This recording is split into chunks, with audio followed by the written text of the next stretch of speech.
Hello दोस्तों, business mind में आपका स्वागत है। और अभी हम कर रहे हैं सोशल साइंस चैप्टर नंबर 5। इससे पहले एक चैप्टर नहीं पढ़े हैं तो फिर पढ़ सकते हैं। India, that is Bharat. In India at a very early time the spiritual and cultural unity was made complete and became the very stuff of the life of all this great surge of humanity between the Himalayas and the two seas।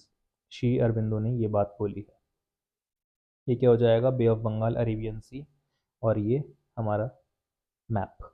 Today the India we know is a modern nation with defined borders, defined states, and a known population. However, it was very different 500 years ago, 2000 years ago, or even 5000 years ago. This region of the world, which we often call the Indian subcontinent, has had many different names and shifting boundaries. We can learn about India's past and evolution from many different sources. Let us explore. In the course of history, India has been called by many names, both of its inhabitants and by visitors from outside. These names come to us from ancient texts, accounts of travelers and pilgrims, and inscripts. How many Indians named India? The Rig Veda is India's most ancient text, as we will see in chapter 7. It is several thousands years old. It gives the northwest region of the subcontinent the name Sapta Sindhva, that is the land of the seven rivers. The word Sindhva comes from Sindhu, which refers to the Indus River or a time or to a river in general. Moving on in time, we see names for other parts of India appears in the literature. The Mahabharata is one of the India's most famous texts. We read about it in this theme, our cultural heritage and knowledge traditions. Interstantly, it lists many regions such as Kashmir, more or less today's Kashmir, Kurukshetra, parts of Haryana today, Vanga, parts of Bengal, Prayag Jyotisha, roughly today's Assam, Kutch today's Kutch, Kerala more or less today's Kerala, and so on. But when do we come across a name for the entire Indian subcontinent? Because ancient Indian texts are difficult to date, this is not an easy question to answer. The Mahabharata uses the terms Bharatavarsha and Jambudvipa, and scholars generally agree that this long poem was written from a few centuries BCE onward.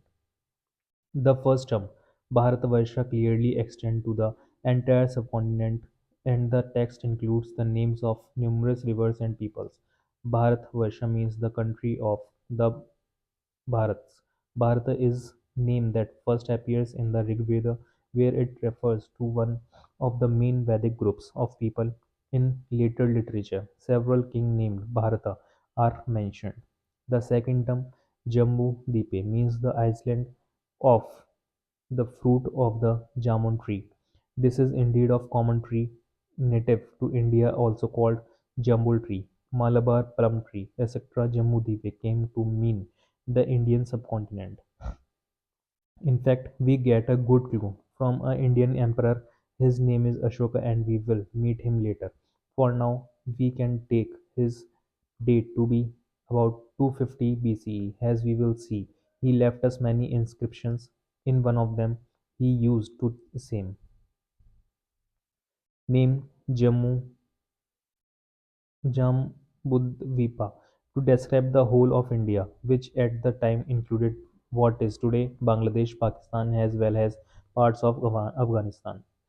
A few centuries later, Bharata became the name generally used for the Indian subcontinent. For instance, in an ancient text called Vishnu Puran, we read Puttran yat samudrasya himriskeva dakshinam varsam tad Bharatam nama. The country head that lies north of the ocean and south of the Sonne mountains is called Bharata. This name Bharata remains in use even today. In North India, it is generally written as Bharat, while in South India is often at Bharatam. It is interesting to note that different parts of the country adopted a similar definition for India. For instance, a poem of ancient Tamil literature from about 2000 years ago phrase a king whose name is known as, from Cape Kumari in the south, from the Great Mountain in the north, from the oceans on the east and the wall and on the west. You can now recognize the Great Mountain in the north, and it should not be difficult to identify Cape Kumari. It looks like ancient Indians knew their geography well. The Indian constitutions, which was first written in English, use the phrase India, that is Bharat, right has at the beginning. Similarly, the Hindi version of constitution mentions the same as Bharat Arthat India. How foreigners named India. The first foreigners to mention India were the Persians, the ancient inhabitants of Iran.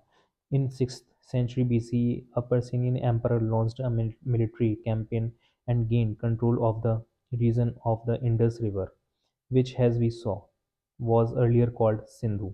So, it is no surprise that in their earliest records and stone inscriptions, the Persians referred to India as Hind. Hindu, which are adaptations in their language of Sindhu. Note that in ancient Persian, Hindu is purely geographical terms. It does not refer here to the Hindu religions. Based on the Persian sources, the ancient Greek named the region Indui or Indaic. They dropped the initial letter H of Hindu because this letter did not exist in their Greek language. Sindhu, Hindu, Indui, or Indic. The ancient Chinese also interacted with India. In several texts, they refer to India as Yintu or Indu. This word also originally comes from Sindhu in the following manner: Sindhu, Hindu, Indu, Yindu.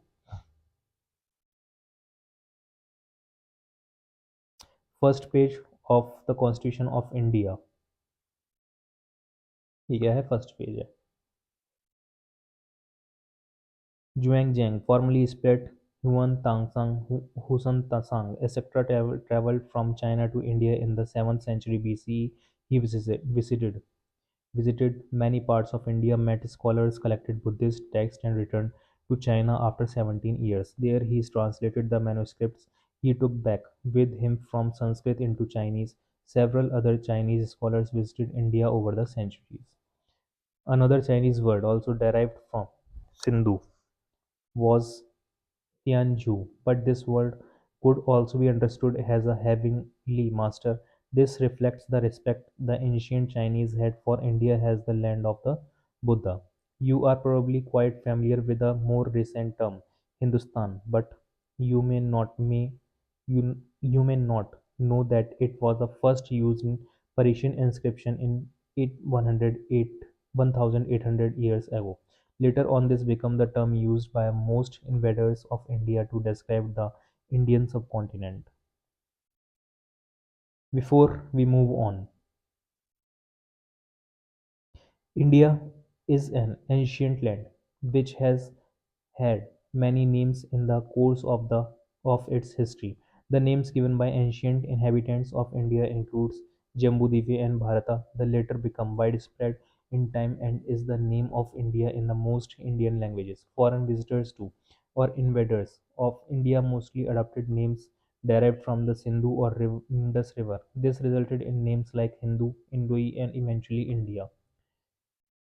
और इसी के साथ ये chapter हो जाता है समाप्त।